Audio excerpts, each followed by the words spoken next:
We're getting ready to start the webinar. We've got a number of people that's going to be getting on board to listen. So we're going to hang out just a minute, let more people get logged in. So just be patient. We'll be with you in just a moment.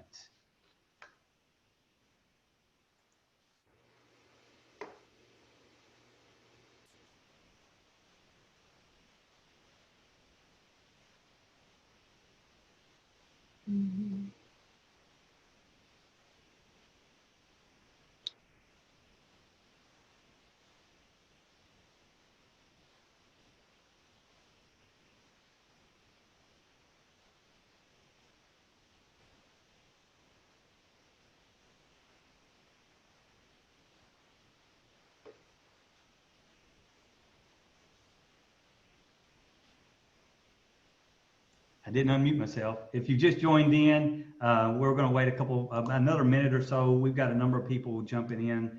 We want to give everybody a chance to get on board on the webinar before we start. So we're not going to be long. We're just going to be another 30 seconds or so, and then we'll get started for the day.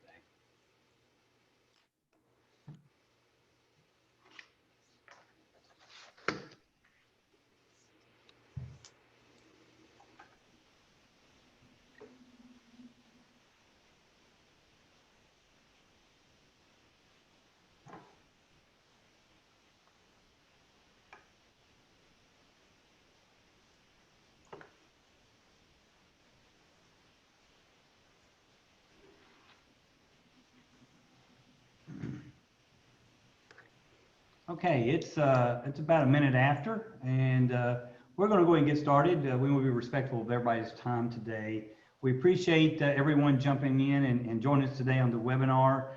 A couple of housekeeping items. First thing is we are going to record this so that you can go back and take a look at it, or other clients might want to take a look at it. So just know that it's being recorded, and if you're not comfortable with that, then you wouldn't want to be a part of the webinar. We would ask that you mute yourself if you haven't already. Make sure you're muted. That way we don't hear a lot of background noise. And if you have questions, that's great. We want questions. Down in the bottom center, there is a Q&A button. If you would put your questions there, we will answer those at the end of the webinar. We'll go through those and make sure that we get your questions answered. And if we don't get them answered here, we will certainly get them answered out afterwards. So today's going to be a little bit different. We're not going to have a bunch of slides that we're going to read from. It's going to be more of a panel discussion. We're going to be bringing in different folks along the way to have conversations. As you know, the topic today is improving your health plan and lowering your costs in 2020 and beyond. Something that I think every employer is concerned about. And so we thought instead of just giving you a bunch of slides, we would actually bring folks in that have played different parts in this, and then we'll just have conversations of what we see out in the marketplace. We've got 3 other panelists, and I'll be introducing each one separately, but Heather Nesler will be with us. She's a risk advisor at Holland. We have Eddie Castro, and Eddie is the regional practice leader for a company called Roundstone, which is one of our solutions, and we'll be talking with him along the way. And then we have Georgia as well. Georgia Crouch is actually the office manager for Premier Fire and Safety. She's actually going to be sharing with us some of the solutions that we put in place and what it looks like from the employer perspective, not just from our perspective as the advisor. So thank you everybody for being a part of today's conversation. To tell you a little bit about myself first is that my name is Kelly Harding, and I am the Vice President of Benefits and Wellness for Holland. Been in the business for over 20 years, seen a lot of change along the way, you know, from when it was almost fairly simple to when healthcare reform came along to where we are today, and we continue to see the prices increase, gets more complicated. So been there for a number of years and watched it develop out. My practice is anywhere from small groups of 2 and 3, traditional carriers, to association business, into the self-insured business. So that's a little bit about me. And Heather, I'm going to ask you to come back on and join me. And Heather, share a little bit about yourself. So I've been with Holland 11 years now.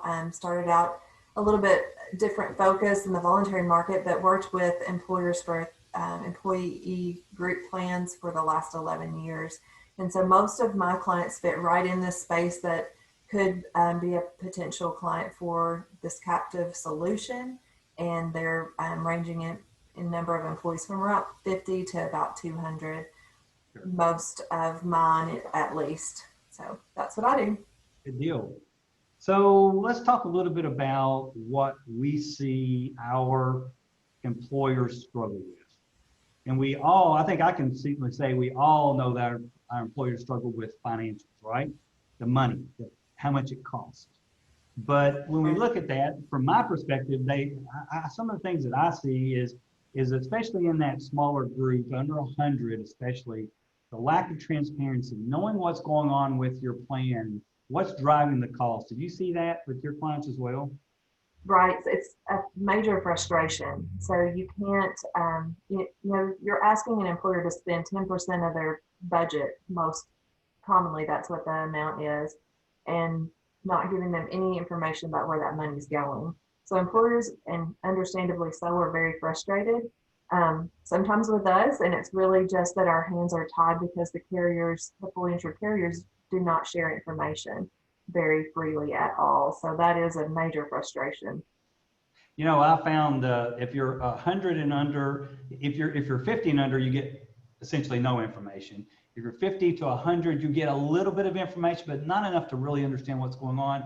If you're over 100, you can get more information. So the real frustration, it seems like, is that smaller 100 and under to know, I get this increase. I have no idea why. I don't know what's driving. I don't know what to do. I don't know how to help. And you don't know it's coming.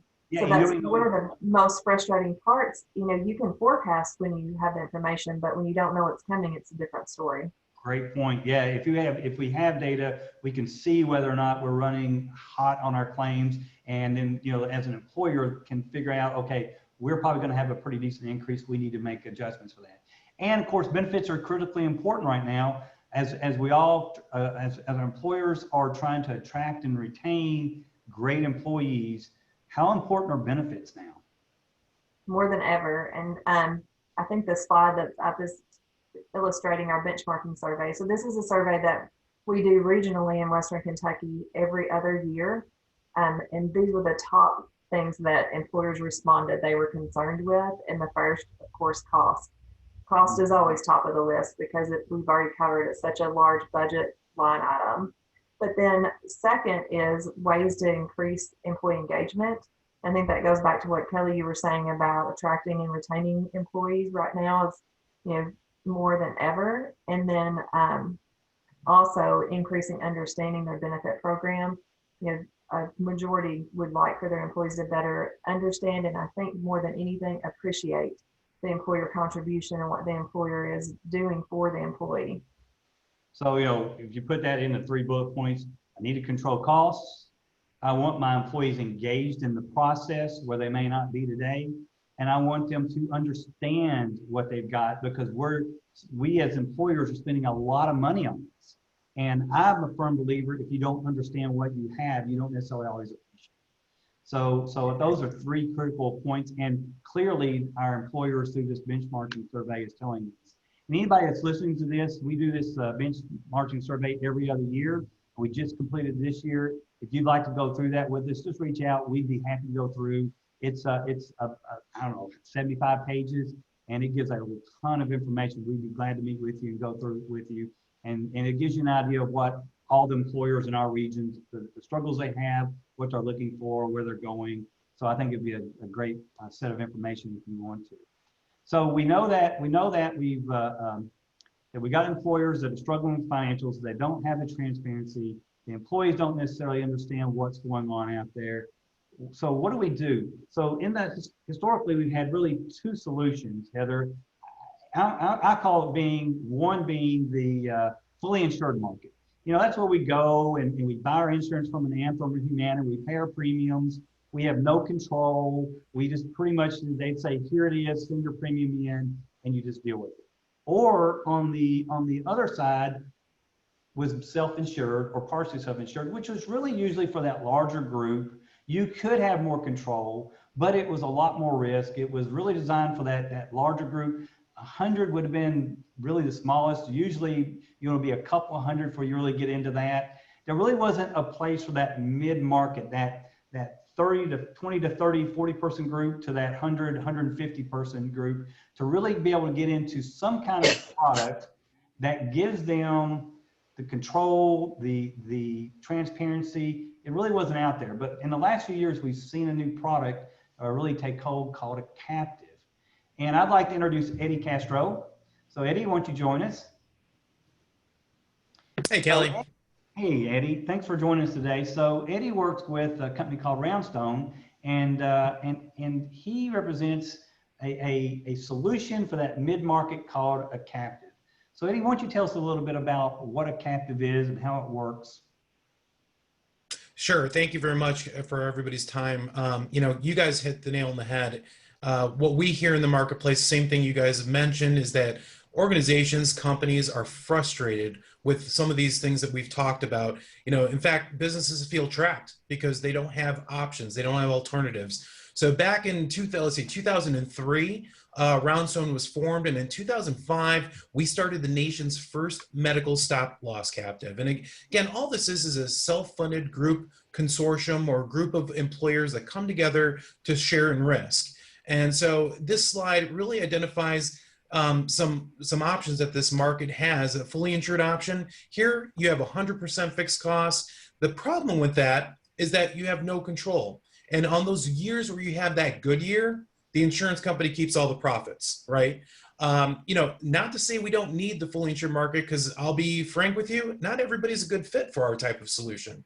There are groups that may want to be part of the captive, but it's not the right year. Maybe they have too many high claimants, or there's something going on where our underwriters can take a look and say, you know what, you might want to hold off. But what groups that are a good fit tend to be groups that, like I said, frustrated with information, lack of information, maybe seeing double-digit increases year over year, and then no control. The whole idea of every 12 months getting on that merry-go-round of constantly changing carriers. These are all things that frustrate employees. So what the group captive did is we minimize the fixed cost down to about 15% fixed costs. And what this does, it makes 80 to 85% of the medical spend a variable costs, and the employer has the opportunity to keep what they don't spend in our type of solution. We'll get into some of the details later, but I think that, in a nutshell, our program was created and founded on the premise of we need to give the employers back control of this top 3 line item expense. We need to give them the information that the big guys have. Your larger employers, 9 out of 10 employers that have 1,000 employees or more, they do this. They do this for a reason. It's because they see what's going on. Oftentimes we talk about, why employers haven't been able to do this or haven't done this in the past in this small to mid-sized market segment. Quite frankly, they thought it was too risky. They thought, wow, being self-funded is scary, let alone being self-funded on an island or by yourself. So what we did is we created this pooling environment so that you can go self-funded. You can take that step without being self-funded on your own. Does that help, Kelly, answer that question? Absolutely. So essentially what I hear you saying is that smaller employers that normally wouldn't really want to go self-funded because there's just too much risk, these employers band together and create a self-insurance pool where they share some of the risk. Is that a good way to put it, Eddie? That's correct. So, the mechanics of it is that, every group will have their own stop loss policy. So every group is standing on their own 2 legs as far as their experience and what's going on. Us at Roundstone, we're unique in the marketplace because we're actually an MG or managing general underwriter. And what that means is the underwriters are in our building. They're looking at the group's information. They're looking at the group's risk. And based on our internal underwriting manuals, they'll look at a group and say, you know what, this is a good fit for the group based on demographics, based on your plan design, and based on, your experience, where you guys are coming from today. The captive, allows these small to mid-sized employers enter this area of self-funding, and we can carve out PPMs or pharmacy benefit managers to help manage your costs. We basically are an open platform, meaning we can plug in various TPAs, third-party administrators, various networks, we can plug in a cost containment solution to really drive down costs now that we know what the issues are. So again, this is all newer to this market segment, and a lot of groups are moving into this area because all the things we talked about before, the frustration, the lack of information, the lack of control. Now, you threw out a lot of insurance terms. That sounds a little scary, right?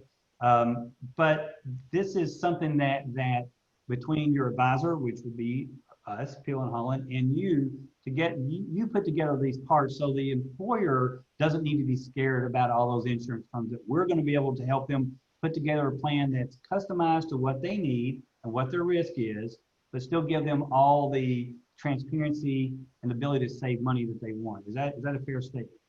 That's correct. And we work with Peel and Holland to basically customize a plan that meets the employer's needs. So it's no more cookie cutter box program, take it or leave it. You got these three options. It's, let's all hands on deck. Let's all work together to put together a one comprehensive and turnkey solution that helps the employer move into this space and still have the same features and benefits that they do today, still have the same white laminated card that they do today with a carrier network that we're renting logo on it, still have all these features that, so there's minimal disruption from the employee standpoint. But what's happening behind the curtains, the funding mechanism of making more of the cost variable, is where the employers actually can start to get ahead. So let me ask you a question. In a fully insured environment, when you don't have a lot of claims in a year, really good claims year, in a fully insured Anthem, Humana, who keeps that money that didn't get paid out in a claim? Listen, I always say if you're going to talk to groups all day long that say, you know what, I really like doing business with these large carriers, and I say, you know what, invest in them, put them in your 401k plan, don't use them for your health care, because these companies are making money hand over fist. And so employers realize that, and they're saying, there's got to be another way. There's got to be a way to still provide great benefits. Because listen, at the end of the day, it's, as you said, it's all about retention and recruiting of top talent, but also provide some savings so that you can, get your businesses, invest in your businesses again, buy more equipment, expand, maybe even buy another company. These are things that we're able to help these small to mid-sized businesses do by taking control of this top expense. The fully insured carriers aren't returning money back to you. Essentially, what we're saying is that when you have a great year, a great health year in your fully insured market, Anthem, Humana, United, all the big carriers, they call that profit. They get to keep. When you go into a captive self-funded solution, on those years that you have a good year, the employer gets to keep that money, right? That's correct. So there's a couple different ways that they're getting money, actually, Kelly. If you think about it, what we're doing in the funding layer, the money that groups set aside to pay for claims, we enable these groups to keep anything that's not spent in their claims funding, 100% of it. That's a huge opportunity for savings, because 50 to 60% of the total spent is this claims funding account or bucket, right?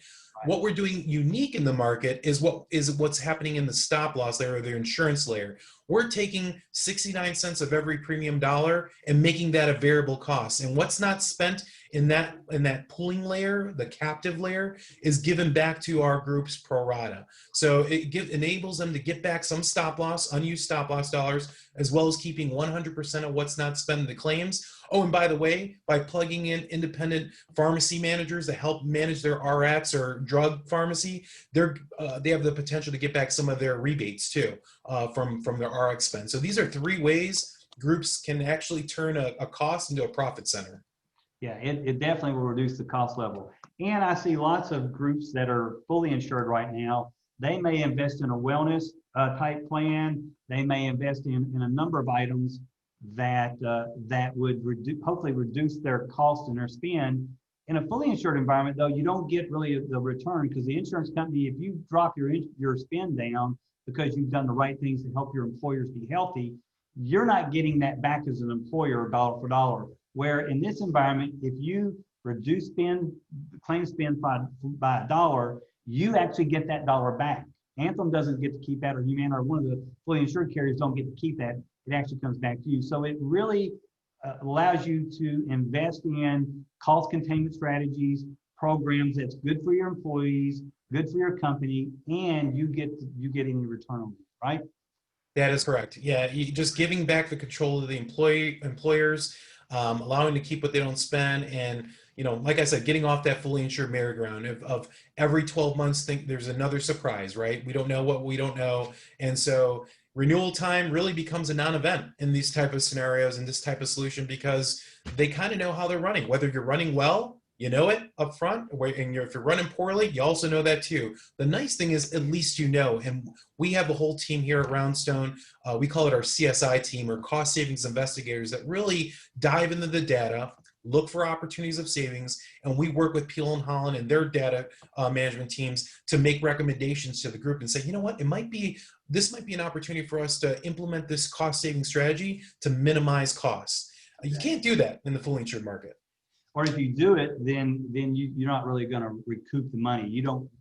The fully insured carrier gets to keep that money, not you. So correct. You got it. So you got it.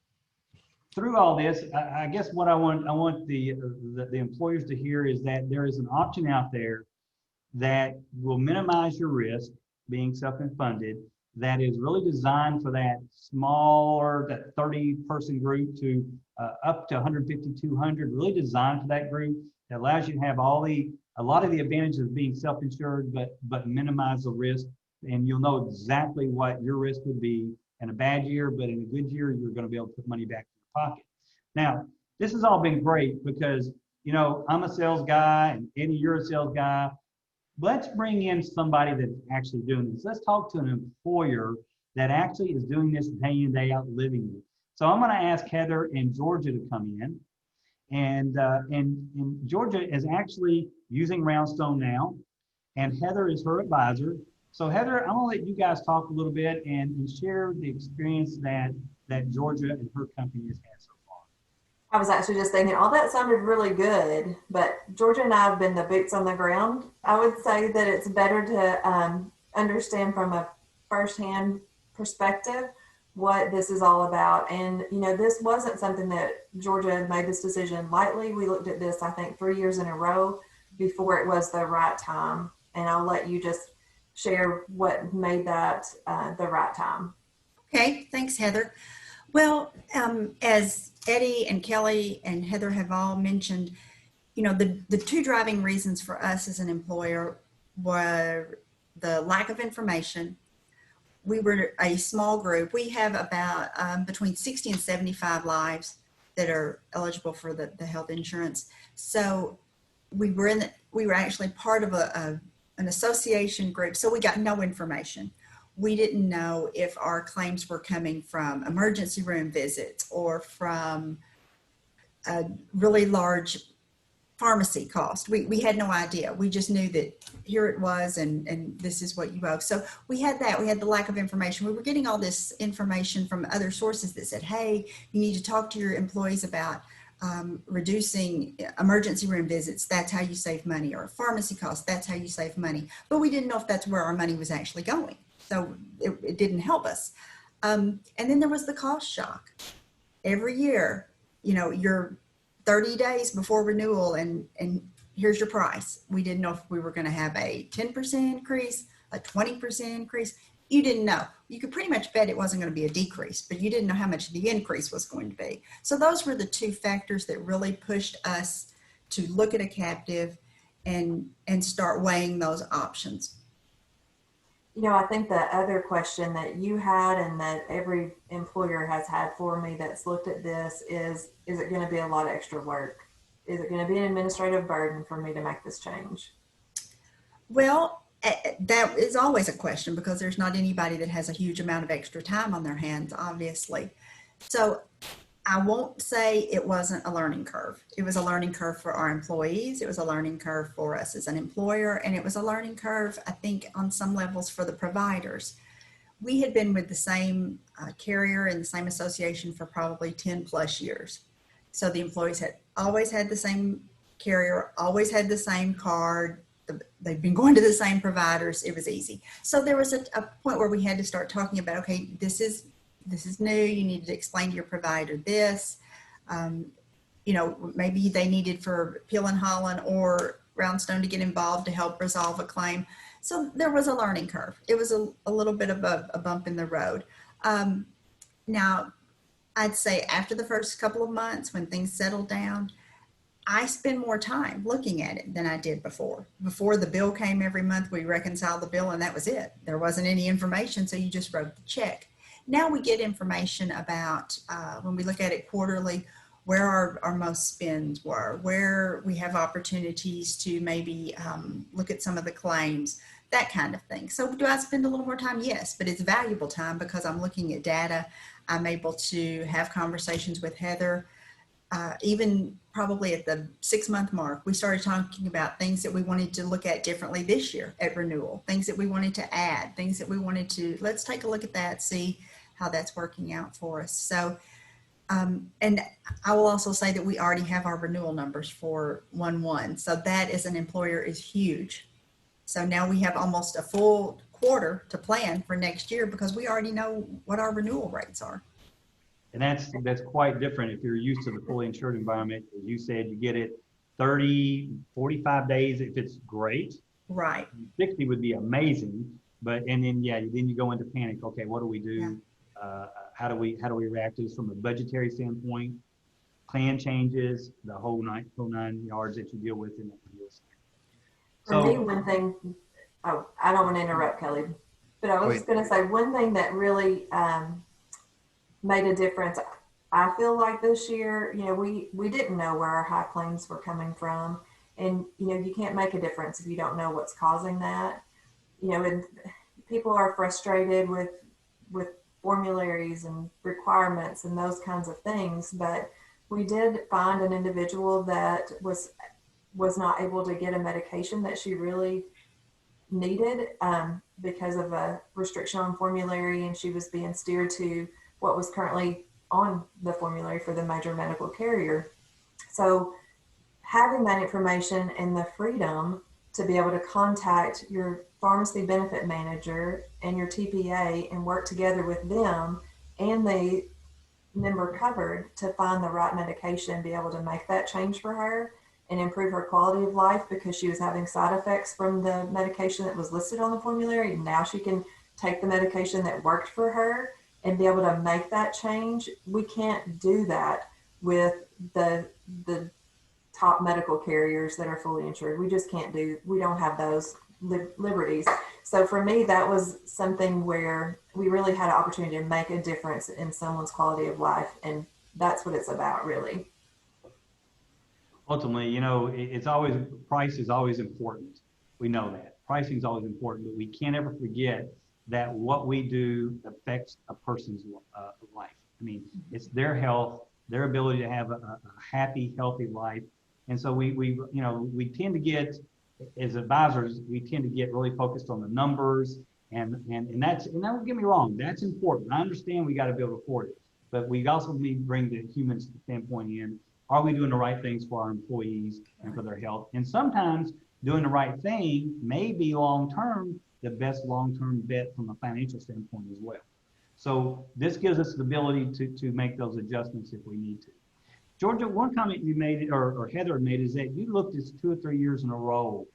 Can you share what your process was, and when you said, okay, this is the year for us to look at this and make that jump into this new world? Can you give us a little idea of what that process was internally for you guys? Sure. We were already familiar with the captive process through some other insurances. But when we started looking at it for the employee benefits, we had to weigh the cost, the number of employees, and that's a lot of what drives it. How many employees you had, you know, we had to look at that, plus the risk. Could we tolerate that extra amount of risk? So we looked at it for 3 years, and finally in the 3rd year, it made sense because what we already knew that our renewal was going to be with fully insured, the delta between that and the risk that we had to take, it just made sense that this was the year to move. And it's been a good decision for us. I understand that you've actually gotten some money back or are getting some money back. We've already gotten over $11,000 back for the 2019 year, and we weren't in the captive for the full year. So that was only for a partial year. Plus, we've gotten back over $1,000 in rebates on our farm. So altogether, we're up at almost $13,000. So I don't think there's any employer that wouldn't welcome that check. And did you ever, from the fully insured carriers, did you ever get $13,000 back? We did not. We didn't even get a thank you note. I don't. And it sounds like, I don't mean to sound like that we're beating up on the fully insured. That is absolutely, there's a right place and a right time for that. And so we are making a contrast between the two. And there certainly is a place and a time for that company that's comfortable with that. It makes sense. But we're wanting people to understand that there is an alternative for you to look at, and it's a real alternative in today's marketplace. Yes. And Georgia, you're an example of that, right? That's right. And it may not be a 1-year process. It may be looking at it over a couple, 3 years. And would you say understanding what you're buying is important? Yes, it's very important. You really need to understand the captive concept and what that means. And it takes a little while to get that into your thought process and really understand it. But as an employer, once you do that and you understand, it's really not a lot different from being just direct with one of the fully insured carriers. You just get more information and get a better benefit. It's more transparent, right? Yes. If you have a bad claims year, you're going to get an increase either way. That's Just right. now you can see it coming, and you maybe take some actions to work on that, and maybe reduce the increase in the future years. So yeah, so good deal. Eddie, come on back on with us. Any thoughts around Georgia and her company and the process of bringing her from a fully insured into the captive environment? Well, first, let me start by saying, Georgia, I love hearing positive stories from groups. You guys had a pretty good year last year, whether it's because of a national emergency or a regular captive year. What we've seen historically is that groups are getting back on average 7% of their stop loss premium. That's going back to 2003. So, we have a pretty good track record of having those type of returns.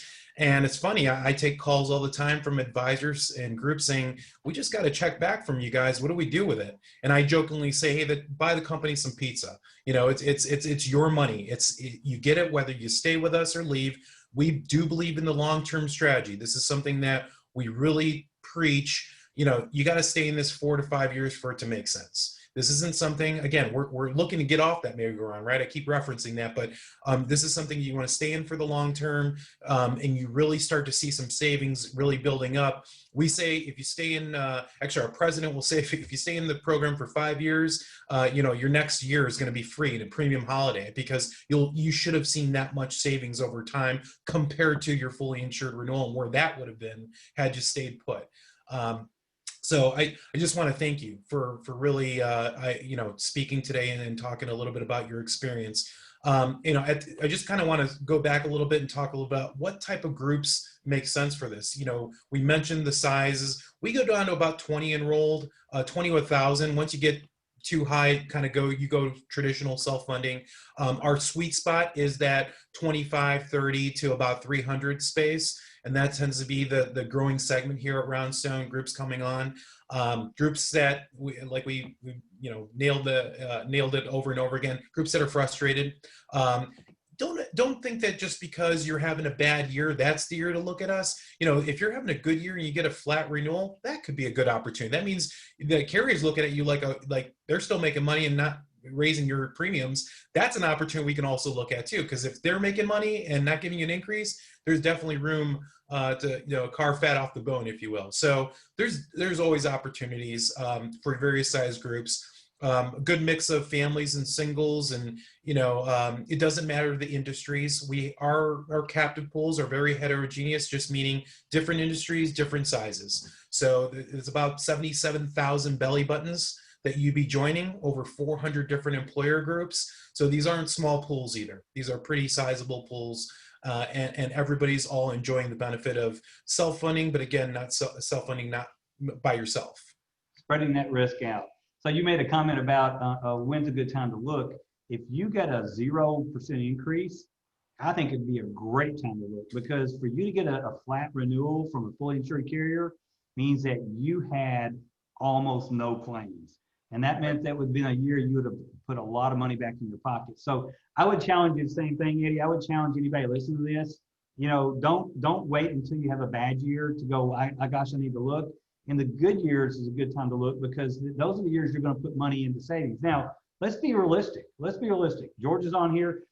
You're going to have a bad year. There's going to be along the way, you're going to have a year of high claims. It happens. Somebody's going to have a cancer case or a heart attack. It is just the nature of the beast. So you've got to be prepared and understand that in the good years, you put a little money back, put a little reserve back, so that when you have that bad year, you've got that extra cash to pay those claims. But also understand, and we don't want to get into a lot of the moving parts, but you also have what you've called it reinsurance a number of times, Eddie. There's a safety valve. So if you have really bad claims, then you pay a certain portion, but you've got that safety valve that pays anything above it. So even in a bad year, it doesn't mean that you're paying all the claims. There's still insurance out there to cover you, right?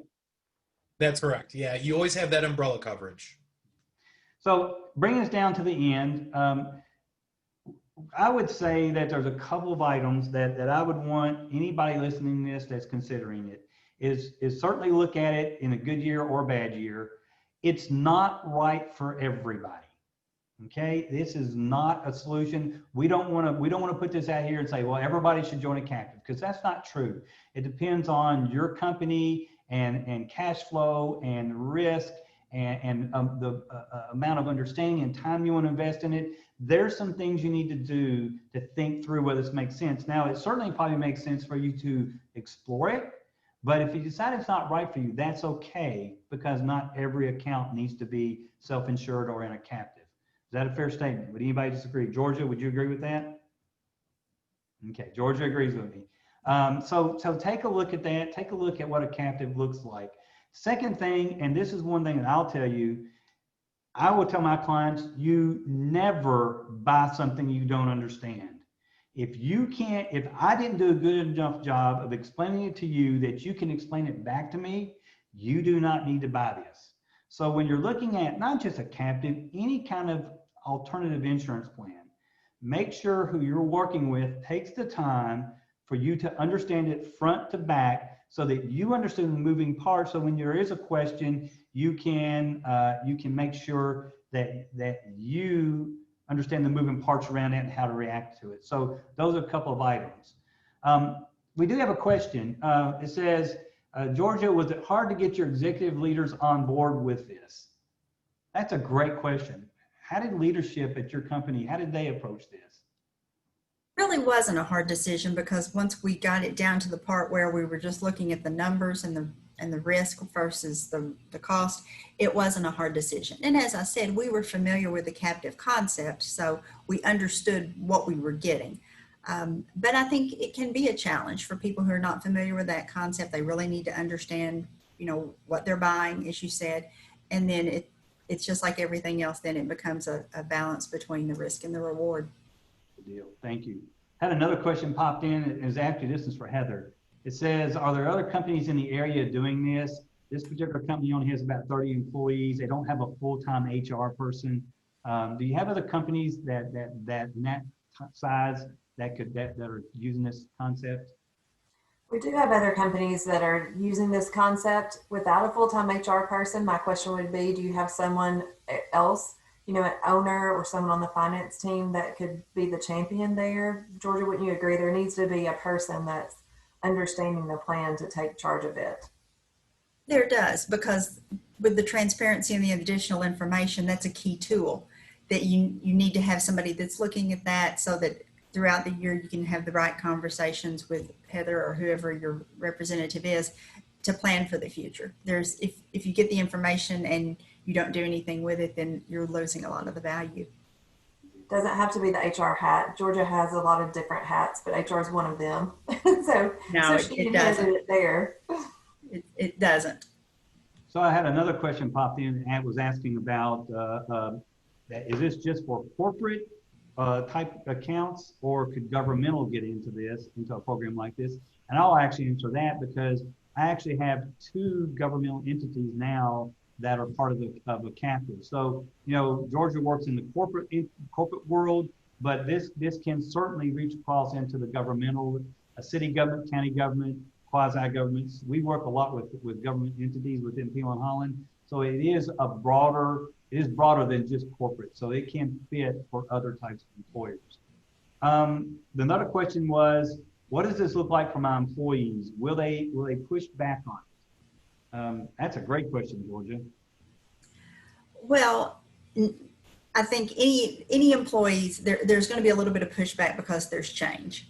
And depending on the way you communicate it, the work that you do up front, how much employee education you do, it's like any other change that you make, that a lot of the work is on the employer to help explain the change, why you're doing it, to help them understand that we're making this change because in the long run, we hope that this will mean less increase for you, better insurance for you. That's why we're doing it. We want in the long run to be able to provide competitive insurance costs to our employees and provide better benefits for them. I agree. And I think that has to be echoed on the employer side. So no matter how many educational videos, employee meetings, benefit books, I've asked employees, like, how else can I help get this message out to you? And I really think that, I'm coming from the outside and, and delivering that message, but it has to be echoed from internal, and they're more comfortable with going to someone they know sometimes just to ask that question, going to Georgia instead of going to me. So I do think that, we certainly do our very best to educate employees, but that we do need it to be a partnership with the employer to be able to share that information. I would agree. Education is critical, it's key. Understanding not only how the program works, but why. I think the why is probably as important as anything. And I think it's important for the employees, Georgia, I'm going to echo what you said, is it's important for the employees to understand we're not doing this just for the bottom line of the company. Right. We're doing this honestly to bring you the best coverage we can bring you for an affordable price, right? And I think it's important for them to understand that it's not just from us, it's really about you. And yes, that does mean changing a little bit. We're all uncomfortable with change, but ultimately, long term, it's better for everybody. So the last question, and then we're going to start bringing this to the close here. Last question was, can we keep our same program in place? Meaning, can they keep their same plan design? Do you have to change plan designs, or could you just keep the same plan design that you have? Eddie, I'll let you answer that. Yeah, that's a great question. So generally speaking, we mirror or match what the current plan design is when we bring on a new group. Again, just to minimize the disruption for the employee. It's going to look the same. They're going to have the same deductibles, the same copays. The nice thing about it is we can always customize that. So even though we can match it, if you decide to move forward with this, we can kind of work with Peel and Holland to customize a plan. And here's a scary word, try to maybe reverse the clock and reduce deductibles.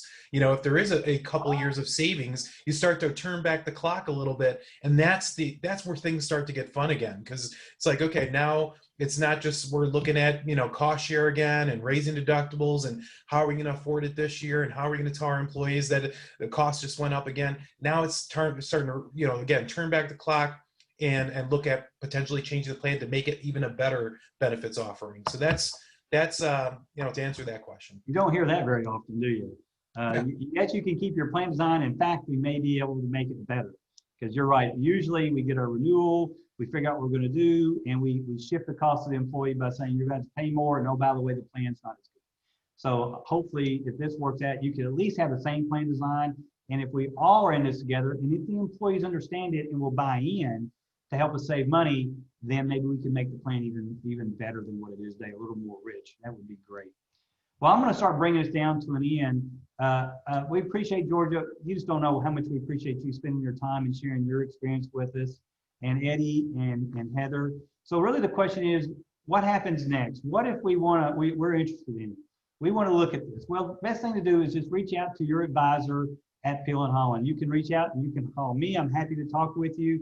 Heather, certainly either one of us. And we've got other advisors within Peel and Holland that know Roundstone, that we partner with Roundstone. And Roundstone, by the way, has been a great partner in the captive arena. And we know we can lean on them. They've got a long history of this and they're solid. So I would say reach out to one of your advisors. If you don't work with us right now, reach out to one of us. We'll want to come in and sit down and talk with you. Now, what we're not going to do is just come in and say, let me get you a price. What we want to do is learn about you and about your company and your employees and what you're doing, and what your histories look like. And then we'll be able to say, let's take a look at what you're doing today from a funding perspective, and what does a captive look like? Because we want you to help, we want to help you make a good business decision long-term for you and for your employees. So it's more than just getting a quote. It's more about learning you and your employees and your company and helping you make good decisions. If you say go, then what we would do, we would actually go through an implement strategy. So we would have timelines built in. We get you enrolled. We get the employees educated, and then once the plan is put in place, we just don't abandon and walk away. Because as Georgia, you said, there's going to be that 2 or 3 months of questions and pushing and pulling, and at least both from your perspective as the employer, but the employees are going to have questions. So making sure that we as advisors are involved in that process, getting you up to the point that you go live. But then I think the real success comes in those next 3 or 4 months, making sure that we're involved so the employees can get their questions answered. So if you're looking at doing exploring something like this, just give us a call. We'll sit down, we'll walk you through all the moving parts, and we'll make sure you understand it primarily, and then help you make a good business decision. So thanks, everybody. We appreciate the panelists. We appreciate Heather and Eddie and Georgia. Thank you for being a part of this today. I'm hoping that the employers that listen got a little bit of information. And if you have any questions, for anybody listening, just give us a call. We appreciate it. Thank you very much, and have a safe and happy week.